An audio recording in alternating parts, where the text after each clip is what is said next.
Yaponiyada bo'yi 8 fut keladigan ayol haqida afsonani bilarmidingiz? Men buni bilmasdim o'sha yozga qadar. O'sha yozda men qishloqdagi bobom va buvimnikiga mehmonga borgandim. Bir kun tushdan keyin ularning uy orqasidagi o'rmonga kirib ketdim. Xuddi har doimgidek o'ynab yurardim. O'shanda men bu ovozni eshitdim. Uni ortimda turganini his qildim. Oq kiyimdagi, shlyapa kiygan uzun bo'yli ayol daraxtlarning narigi tarafida turardi. U qimirlamasdi, faqat kuzatardi. Uyga yugurib yetib oldim.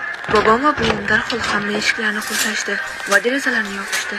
Hech nimani tushunmay so'rayverdim, lekin ular ota-onam kelib meni olib ketguncha yashirinib turishimni aytishdi.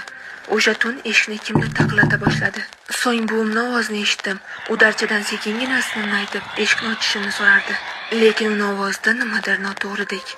Ertasi kuni ertalab ota-onam yetib kelishdi, lekin uy butunlay jim edi. Ular mening xonamdan faqat polda keng hoshiyali shlyapani va devorda yog'ochga chuqur o'yib yozilgan so'zlarni topishdi.